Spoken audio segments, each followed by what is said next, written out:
Greetings. Welcome. I hope everybody is doing well. Listen, I want to take some time out right now to go over why it's important to pay yourself first. Okay. Each day I'm going to be giving a different tidbit to kind of really bring value to the table and to bring more substance to the way you think about your financial position. Okay. So, once again, this right here, I have to say this is for educational purposes only. So to take it as such. I'm not giving anybody any investment advice or anything like that. But what I am giving you is tools that can help you develop a strategy into making your financial household more secure and more productive. That's the most important thing. That is our crusade. That's what we do here at Team Fortitude 360. We help you understand where you're at financially, and then we help you build a strategy from there to be able to get better, to be able to have better, and to be able to create that generational wealth that we are all so destined and looking forward to create for our children's children. Okay, so let's move on. Let's get into it. If you see me looking off to the right or left of my screen, that means I have a couple of screens going on, and I'm looking at the information, and I'm going to present the information as such. Okay. All right. So as you can see on my screen, right, looking at it. Some things in life that you can't control when it comes down to being or to your financial position, right? And then there's some things that you can control. Okay, as you can see for yourself, looking at what you cannot control the future of Social Security. Okay, so if you're getting near retirement age and all that kind of stuff, and your hopes was for Social Security, I mean, good for you. But for those younger folk who may think that Social Security may be around some years from now, it might not be. And it might be. All right. But don't depend on that. OK, you can't control your employer. You can't control your taxes. You can't control inflation. You can't control rising costs. And you can't control the risk of a single. Listen, the key word there is single. You can't control the risk of a single investment. OK. All right. But the thing is, here are the things that you can control. All right. You can control your saving for retirement. Okay. You can control, having other sources of income. You can control ways to reduce your taxes. You control maximizing your savings or saving more or diversifying your investment choices. Okay. And through the course of these next few weeks, as I go over this stuff, like I said, is really to help you make a logical decision on how to protect your household financially. All right, how to make sure that the money that you and your spouse is bringing into the household, or if your kids of age and they're working and contributing to the household, we need to make sure that that money that you're bringing in, okay, is not just going right back out. So in other words, you bring money in the front door and it end up going right out the windows in the back door, because the wind is taking it, okay? And it's never a win for you, but it's a win for something else. You got what I'm saying? So I'm going to go over that and how to take control. And I'm going to give you a little strategy, and I hope this strategy helps, okay? So let's move on. It's very, very important to understand the concept of paying yourself first. Now, the way I look at it, okay, and I'm going to take it a little biblical here. So for you preachers and stuff that don't agree with this, that's fine. But I'm going to take it a little biblical here. So just bear with me for a second, okay? So there's obedience and there's sacrifice. Obedience is better than sacrifice, right? So the obedient part is bring your tithes and offering into the storehouse, right? But the storehouse in my eyes is your house, okay? So the reason why a lot of people in my eyes suffer financially is because they don't know what to do with what they bring in. Okay. Now, I understand that the church concept or the church doctrine may say, well, bring your tithes and offering into the storehouse, but that means it's the church house. Not technically so in my eyes, because if I bring everything into my storehouse and give it to the church, then I have nothing for my house. Now, they say that what you're doing is you're giving it unto God. Well, God gave me my house. God gave me my family. God gave me everything that I have, to include the job or whatever it is, or however I get my income, to bring it into my house. But you got to understand that there's a proper way that things need to be done. Okay. And that goes according to Matthew 25, verse 14 and 30. And I'm not going to get into preaching or anything like that because I'm not a preacher. All right. But I do read the Bible. Okay. And I do read the Quran and so on and so forth. So for those that got offended by that, so be it. Okay. But yet and still, it's when God gave 1, 5, 2, and 1 that, the talents that they had according to what they knew how to do. Well, the whole purpose of all that was to make sure that whatever the master had given them doubled, right? So the whole purpose of money and your talent, your natural gifts that God has given you, is to see it double. So everything in life, because the Bible says be fruitful and multiply. Now, a lot of people think that just means have a whole bunch of kids. Nah, be fruitful. Go out there and be productive. And whatever you do that's productive, that should multiply for you. So when it comes down to producing money, which money is technically called currency, that's supposed to produce a current for more to come. And if it's not doing that for you, and as soon as you get it, and then it goes right out the door, then that didn't create a current for you. Well, it did. Technically, it did. It created a current of loss, because if you have nothing coming back from it, from you telling it to go out the door and you telling it what to do when it goes out that door, then it's going to return back to you void. And I hope that you can kind of grasp that concept and understand where I'm coming from with that. Because how important is that to know that money, your financial position, what you go out every day and work hard for, okay? What you go out every day to establish a living, to establish having things for your family, right? You got to tell that what to do. Now, a lot of people may say, well, I do tell it what to do. I tell it to go pay my bills. But listen to me carefully. If after you paid all your bills and you have nothing left over, you have more month left over than money, is that really you telling your money what to do? Is that really going to benefit you? Yeah, your lights are on. Yeah, that's kudos in that area. Kudos. But yet and still, at the end of the day, how are you living? Excuse me. How are you living? Are you living paycheck to paycheck? Or are you living paycheck to paycheck? And that's where you got to be really, really honest with yourself. Okay? You have to. And this is where developing strategies, financial strategies, to be able to tell your money what to do. Because the whole purpose of why you go out to work, okay, is to see the money that you make for your family, that you work so hard for, that you went to college for, that you think, come on, that you learned a skill or a trade for. You want to see that money double. That's the whole purpose of it. Am I correct? That's the whole purpose of it. All right. So I'm just in the business of giving you a strategy. I'm in the business of giving you a strategy to make your money work for you. I like to tell people, listen, I don't need your money. I'm not here to take your money, but I'm here to show you and give you strategies to help develop your thought process when it comes down to money. Because see, my thought process had to be revamped. It had to be structured to be able to look at money in a different light, to be able to see money as a tool to acquire assets and then use those assets to barter. So a lot of people from the bartering system don't believe in that because a lot of us don't know about it. But once again, assets, to me, when you acquire assets, those assets are there to grow. As long as you're not touching them, they're going to grow.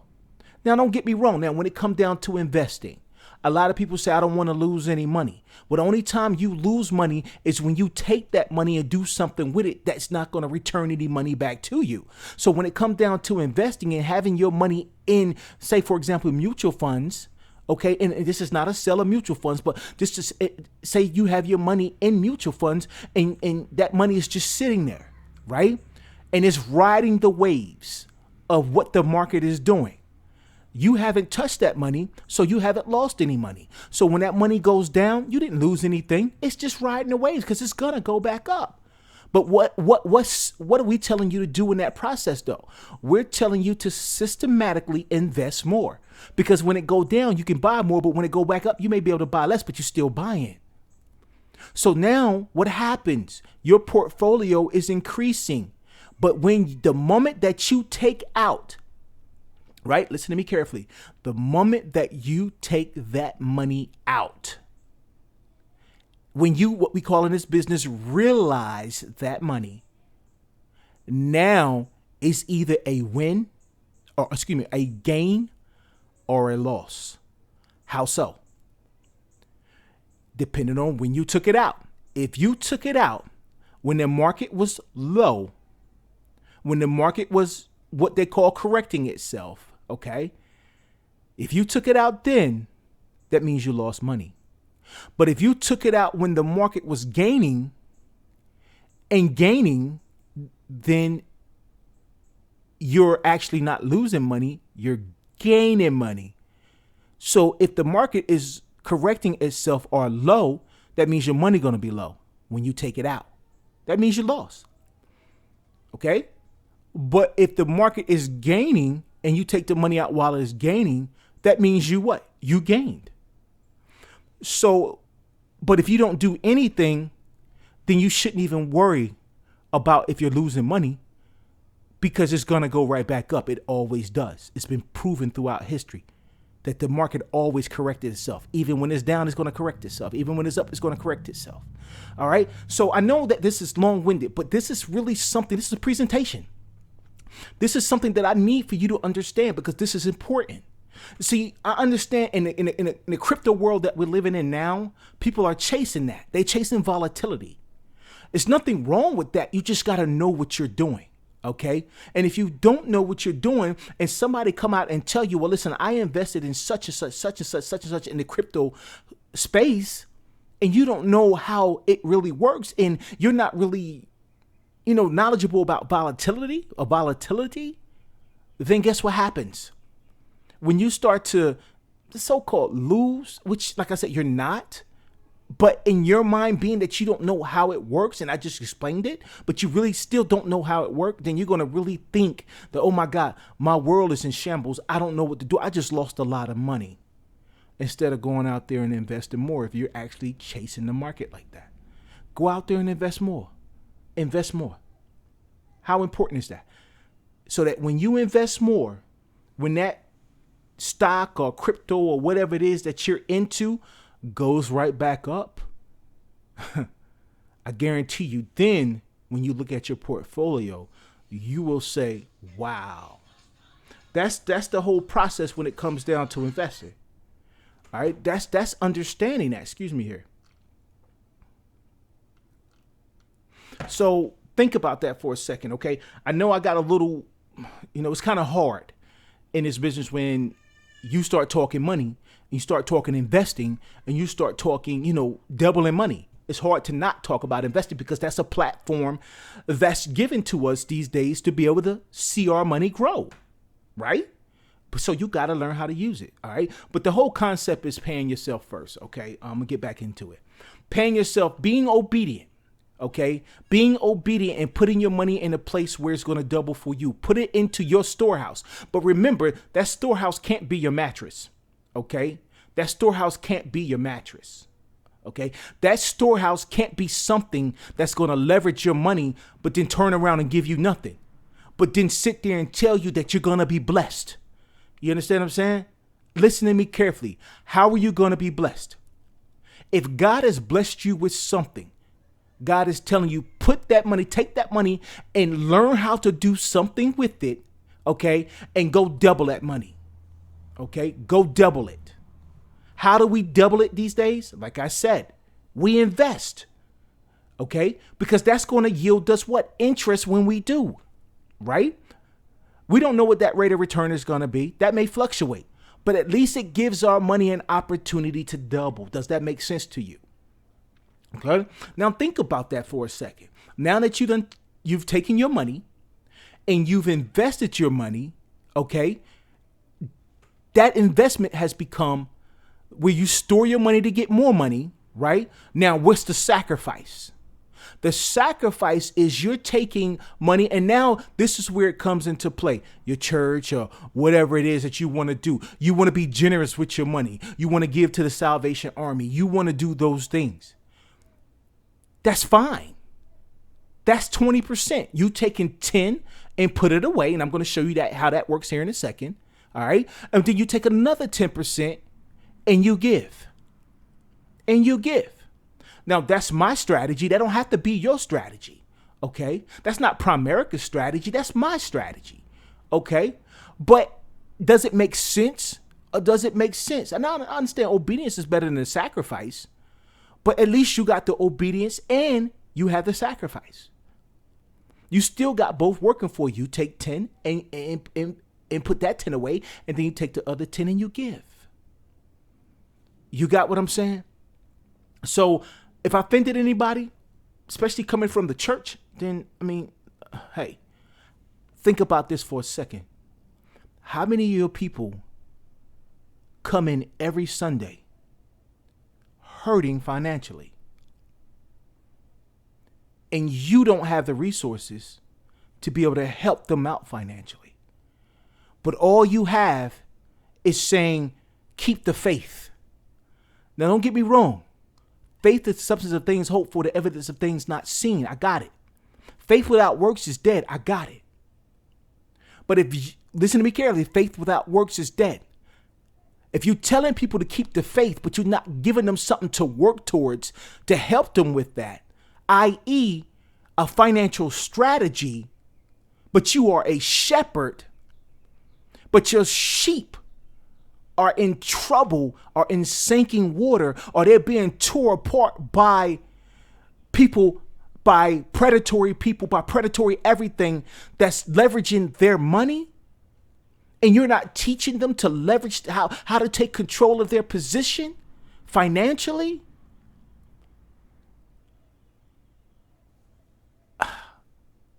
Think about that for a second. Think about that for a second, leader. Think about that. Think about that.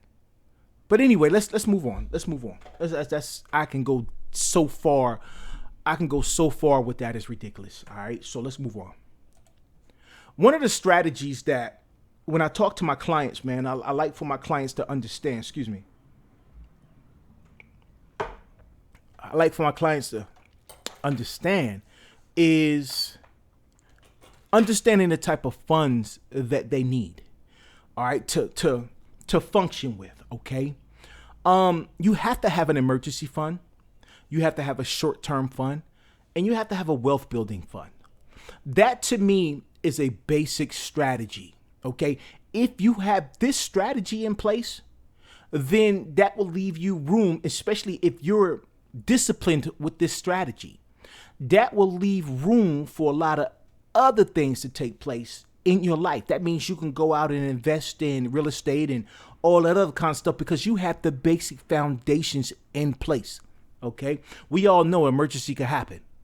If you're not prepared for $1,000 emergency and that $1,000 emergency is going to break your bank, then you're kind of off the rocker a little bit there. And we need to come up with a strategy so that we can develop that. Okay.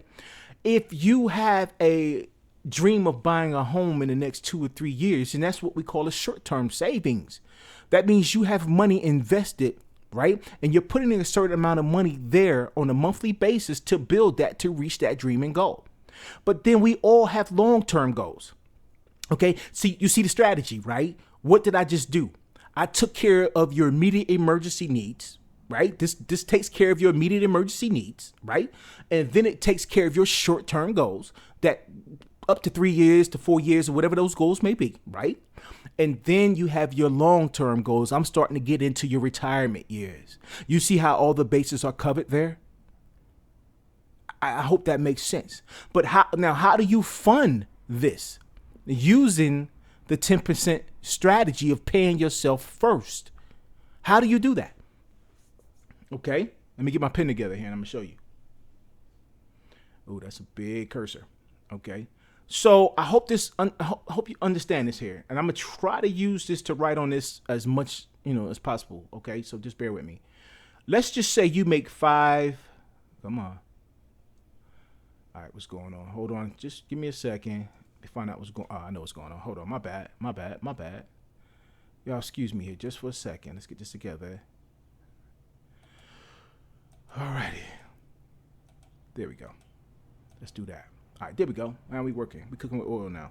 All right, check it. So let's just say you have that's pretty big. You have a $5,000 investment. Let me make that a little smaller. That shit worked. Okay. All right, with that $5,000, excuse me, not investment, but you make $5,000 a month. Okay, excuse me, y'all. With that $5,000 that you made for that month, do the math. What's 10% of $5,000? Do the math. All right, it should be $500, right? Okay, so you got the $500, and now I sat down and I talked with you. Now just write it down. Write everything down, because I'm gonna avoid writing on this here. So do me a favor, write everything down. You make $5,000 a month. Okay, 10% of 5,000 is 500. Okay. You identified. We sat down and talked. We identified that you have a life insurance need or a term life insurance need. Okay, we're gonna take $100 of that to take care of your life insurance need for your family. If we need a little bit more to make sure we meet your life insurance needs, we'll take a little bit more, but I'm not going to take no more than 150. But right now we're going to identify $100. Okay. Now you have $400 left over. Okay. With that $400 left over, we need to split that $400 between the emergency fund, the short-term fund, and the long-term savings or investment fund. Okay. That, in other words, is your retirement. That could be an IRA or whatever, a 401k or whatever. Okay. Being that we're going to do that, I'm going to go back to try to writing on this. We're going to take 25%. Ooh, that's nasty. All right. Excuse that. And then, no, let's do it. Let's do it better. Let's do it better. Hold on. Give me a second. Let's get this right, because I don't like how that looks. All right. So just write this down. Write down emergency fund, write down short-term fund, and write down your long-term investment, okay? In the beginning, while you're trying to establish your emergency fund, because if you don't have one, you got to establish it. You're going to take 50% of that 400, which we all know is $200, right? And we're going to put that into the emergency fund till we build that emergency fund up to reach maybe $3,000, $4,000, okay? So that we can handle any $1,000 emergency that may come our way. If you have more than that in an emergency, then okay. But we got that established, okay. Then we're going to take 25% of that and put that in the short-term savings, and then the other 25% we're going to put it in the wealth building fund, okay. Now we got 50-50, okay. Well, 50-25 on 25, okay. Now, being that you're writing this down, okay, you should have done the math by now, okay? Once you establish getting your emergency fund up to where it is where it needs to be, I like to call this the financial forward momentum wheel. Once you get your emergency fund up to where it needs to be, okay, that 50% or that $200 that you got going in that emergency fund, right, can now be split or transferred over to the short-term fund to build that up to where it needs to be. Once you get the short-term fund built up to where it needs to be, that 50% and that 25% that you had in there can now be moved over into the wealth building fund. Are you tracking what I'm saying? What you did was you created that forward momentum of establishing and developing wealth.